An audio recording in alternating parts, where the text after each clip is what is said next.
Book 21. The Test of the Bow.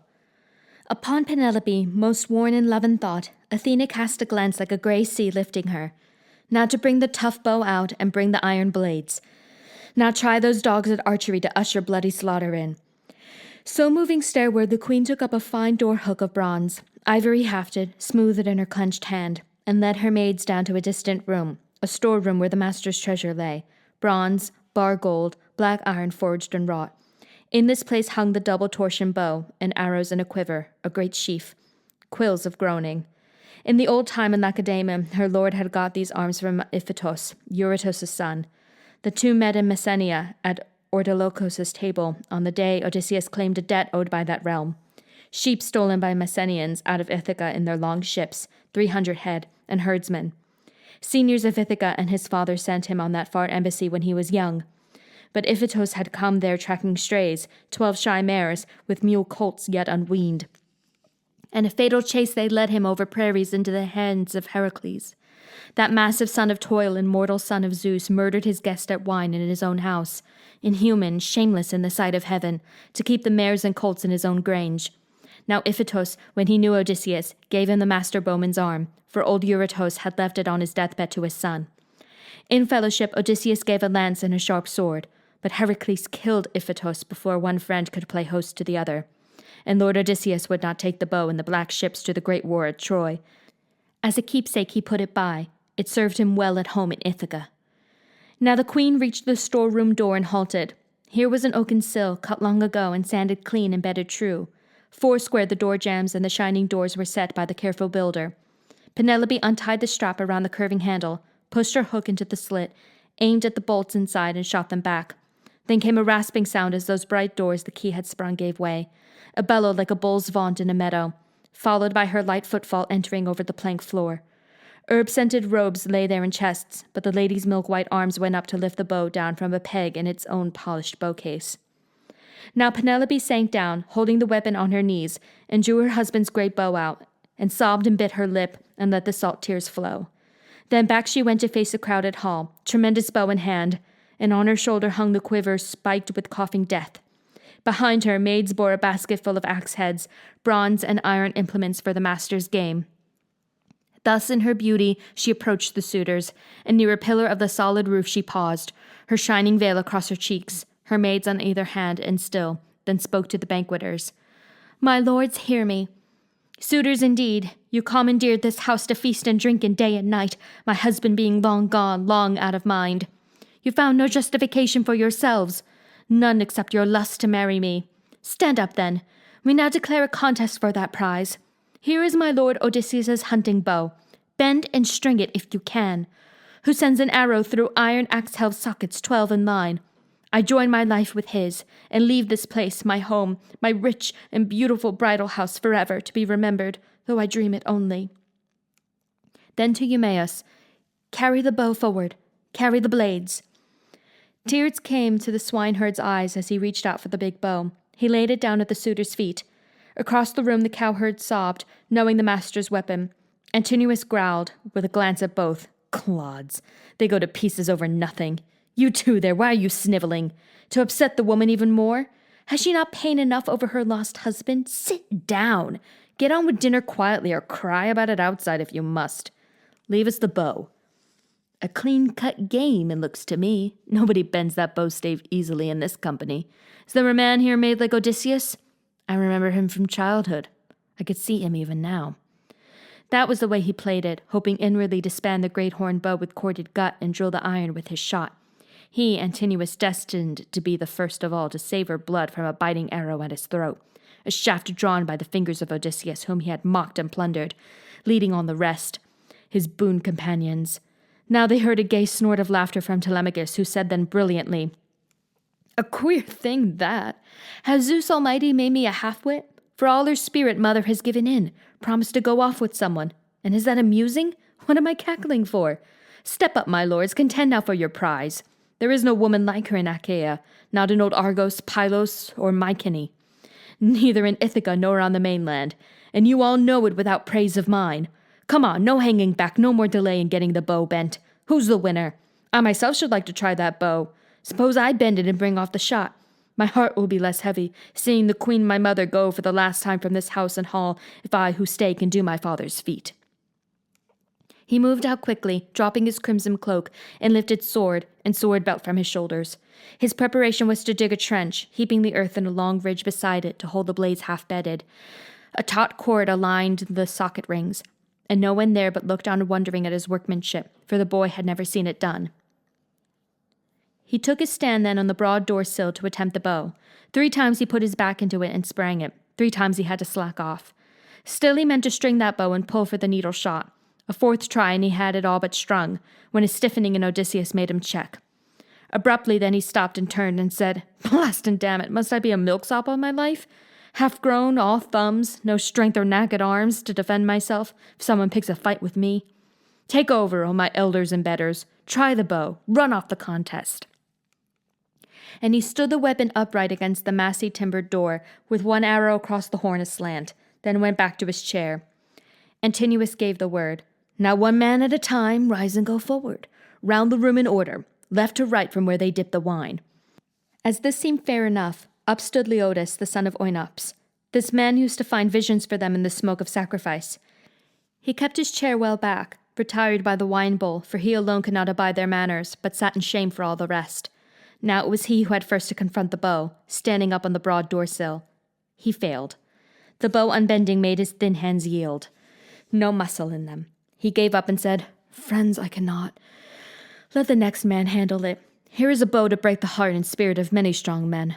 Aye, and death is less bitter than to live on and never have the beauty that we came here laying siege to so many days.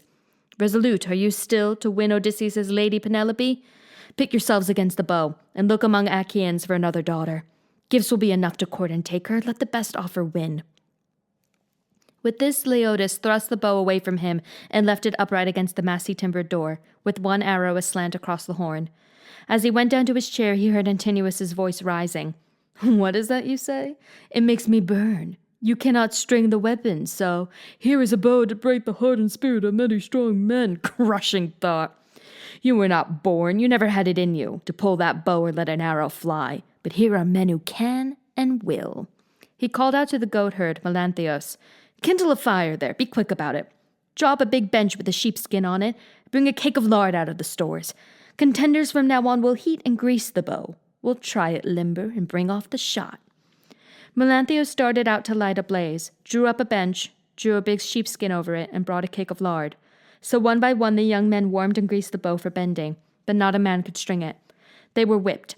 Antinous held off, so did Eurymachus, suitors in chief, by far the ablest there. 2 men had meanwhile left the hall, swineherd and cowherd in companionship, one downcast as the other. But Odysseus followed them outdoors, outside the court, and coming up said gently, "You, herdsman, and you too, swineherd. I could say a thing to you, or should I keep it dark? No, speak, my heart tells me. Would you be men enough to stand by Odysseus if he came back? Suppose he dropped out of a clear sky as I did.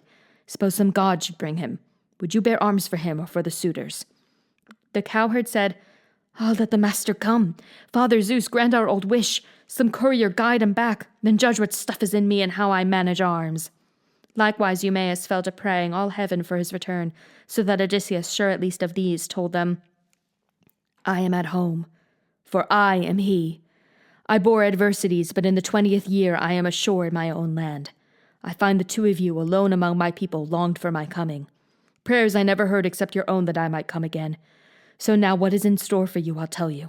If Zeus brings down the suitors by my hand, I promise marriages to both, and cattle, and houses built near mine.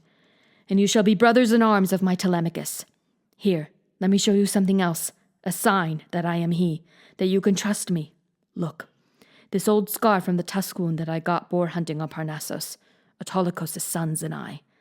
Shifting his rags, he bared the long gash. Both men looked and knew, and threw their arms around the old soldier, weeping, kissing his head and shoulders.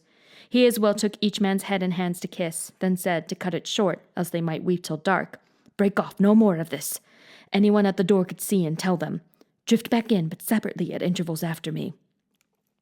Now listen to your orders. When the time comes, those gentlemen, to a man, will be dead against giving me bow or quiver. Defy them. Eumaeus, bring the bow and put it in my hands there at the door. Tell the women to lock their own door tight. Tell them if someone hears the shock of arms or groans of men in hall or court, not one must show her face, but keep still at her weaving. Philoetius, run to the outer gate and lock it. Throw the crossbar and lash it. He turned back into the courtyard and the beautiful house and took the stool he had before. They followed one by one, the 2 hands loyal to him. Eurymachus had now picked up the bow. He turned it round and turned it round before the licking flame to warm it up, but could not even so put stress upon it to jam the loop over the tip, though his heart groaned to bursting. Then he said grimly, "Curse this day!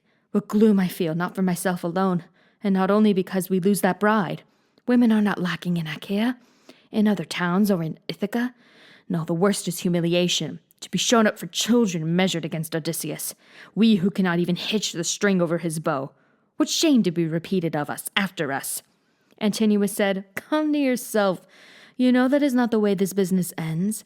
Today the islanders held holiday, a holy day, no day to sweat over a bowstring. Keep your head. Postpone the bow. I say we leave the axes planted where they are. No one will take them. No one comes to Odysseus' hall tonight. Break out good wine and brim our cups again. We'll keep the crooked bow safe overnight. Order the fattest goats Melanthius has brought down tomorrow noon, and offer thigh bones burning to Apollo, god of archers, while we try out the bow and make the shot."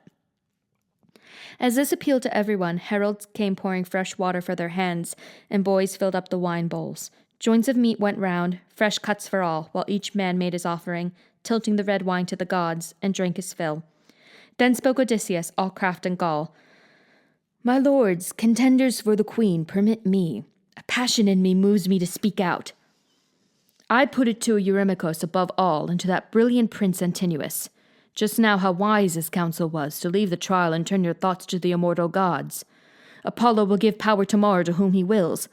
But let me try my hand at the smooth bow. Let me test my fingers and my pull to see if any of the old-time kick is there, or if thin fare and roving took it out of me." Now irritation beyond reason swept them all, since they were nagged by fear that he could string it. Antinous answered coldly and at length, "You bleary vagabond, no rag of sense is left you. Are you not coddled here enough? At table, taking meat with gentlemen, your betters, denied nothing and listening to our talk? When have we let a tramp hear all our talk? The sweet goad of wine has made you rave. Here is the evil wine can do to those who swig it down. Even the centaur Eurytion, in Pirithous' hall among the Lapithae, came to a bloody end because of wine. Wine ruined him. It crazed him, drove him wild for rape in that great house. The princess cornered him in fury, leaping on him to drag him out and crop his ears and nose. Drink had destroyed his mind, and so he ended in that mutilation, fool that he was. Centaurs and men made war for this, but the drunkard first brought hurt upon himself. The tale applies to you. I promise you great trouble if you touch that bow. You'll come by no indulgence in our house, kicked down into a ship's bilge, out to sea you go, and nothing saves you. Drink, but hold your tongue. Make no contention here with younger men." At this the watchful Queen Penelope interposed. "Antinous, discourtesy to a guest of Telemachus. Whatever guest, that is not handsome. What are you afraid of? Suppose this exile put his back into it and drew the great bow of Odysseus. Could he then take me home to be his bride? You know he does not imagine that. No one need let that prospect weigh upon his dinner. How very, very improbable it seems." It was Eurymachus who answered her. "Penelope, O daughter of Icarios, most subtle queen, we are not given to fantasy. No, but our ears burn at what men might say, and women too.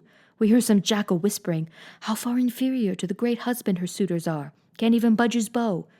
Think of it, and a beggar out of nowhere strung it quick and made the needle shot. That kind of disrepute we would not care for." Penelope replied, steadfast and wary, "Eurymachus, you have no good repute in this realm, nor the faintest hope of it. Men who abused a prince's house for years, consumed his wine and cattle. Shame enough. Why hang your heads over a trifle now? The stranger is a big man, well compacted, and claims to be of noble blood. Aye, give him the bow, and let us have it out. What I can promise him I will. If by the kindness of Apollo he prevails, he shall be clothed well and equipped. A fine shirt and a cloak I promise him. A lance for keeping dogs at bay or men. A broadsword, sandals to protect his feet, escort, and freedom to go where he will." Telemachus now faced her and said sharply, "Mother, As to the bow and who may handle it or not handle it, no man here has more authority than I do. Not one lord of our own stony Ithaca, nor the islands lying east towards Elis. No one stops me if I choose to give these weapons outright to my guest. Return to your own hall. Tend your spindle, tend your loom. Direct your maids at work. This question of the bow will be for men to settle, most of all for me. I am master here." She gazed in wonder, turned and so withdrew, her son's clear-headed bravery in her heart. But when she had mounted to her rooms again with all her women, then she fell to weeping for Odysseus, her husband. Grey-eyed Athena presently cast a sweet sleep on her eyes. The swineherd had the horned bow in his hands, moving toward Odysseus, when the crowd in the banquet hall broke into an ugly din, shouts rising from the flushed young men. "Ho! Where do you think you are taking that, you smutty slave? What is this dithering? We'll toss you back alone among the pigs for your own dogs to eat, if bright Apollo nods and the gods are kind." He faltered, all at once put down the bow, and stood in panic, buffeted by waves of cries, hearing Telemachus from another quarter shout, "Go on, take him the bow! Do you obey this pack? You will be stoned back to your hills. Young as I am, my power is over you. I wish to God I had as much the upper hand of these. There would be suitors pitched like dead rats through our gate for the evil plotted here." Telemachus's frenzy struck someone as funny, and soon the whole room roared with laughter at him, so that all tension passed. Eumaeus picked up bow and quiver, making for the door, and there he placed them in Odysseus' hands. Calling Euryclea to his side, he said, "Telemachus trusts you to take care of the women's doorway. Lock it tight. If anyone inside should hear the shock of arms or groans of men in hall or court, not one must show her face, but go on with her weaving." The old woman nodded and kept still. She disappeared into the women's hall, bolting the door behind her. Philoetios left the house now at one bound, cat-like, running to bolt the courtyard gate. A coil of deck-rope of papyrus fibre lay in the gateway. This he used for lashing, and ran back to the same stool as before, fastening his eyes upon Odysseus. And Odysseus took his time, turning the bow, tapping it, every inch, for borings that termites might have made while the master of the weapon was abroad. The suitors were now watching him, and some jested among themselves, "A bow lover, dealer in old bows. Maybe he has one like it at home, or has an itch to make one for himself. See how he handles it, the sly old buzzard." And one disdainful suitor added this, "May his fortune grow an inch for every inch he bends it." But the man skilled in all ways of contending, satisfied by the great bow's look and heft, like a musician, like a harper, when with quiet hand upon his instrument he draws between his thumb and forefinger a sweet new string upon a peg, so effortlessly Odysseus in one motion strung the bow, then slid his right hand down the cord and plucked it, so the taut gut vibrating hummed and sang a swallow's note. In the hushed hall it smote the suitors, and all their faces changed. Then Zeus thundered overhead, one loud crack for a sign, and Odysseus laughed within him that the son of crooked-minded Cronos had flung that omen down. He picked one ready arrow from his table where it lay bare. The rest were waiting still in the quiver for the young men's turn to come. He knocked it, let it rest across the hand grip, and drew the string and grooved butt of the arrow, aiming from where he sat upon the stool. Now flashed arrow from twanging bow, clean as a whistle, through every socket ring, and grazed not one to thud with heavy brazen head beyond. Then quietly Odysseus said, "Telemachus, the stranger you welcomed in your hall has not disgraced you. I did not miss, neither did I take all day stringing the bow. My hand and eye are sound, not so contemptible as the young men say. The hour has come to cook their lordships' mutton, supper by daylight, other amusements later, with song and harping that adorn a feast." He dropped his eyes and nodded, and the prince Telemachus, true son of King Odysseus, belted his sword on, clapped hand to his spear, and with a clink and glitter of keen bronze stood by his chair in the forefront near his father.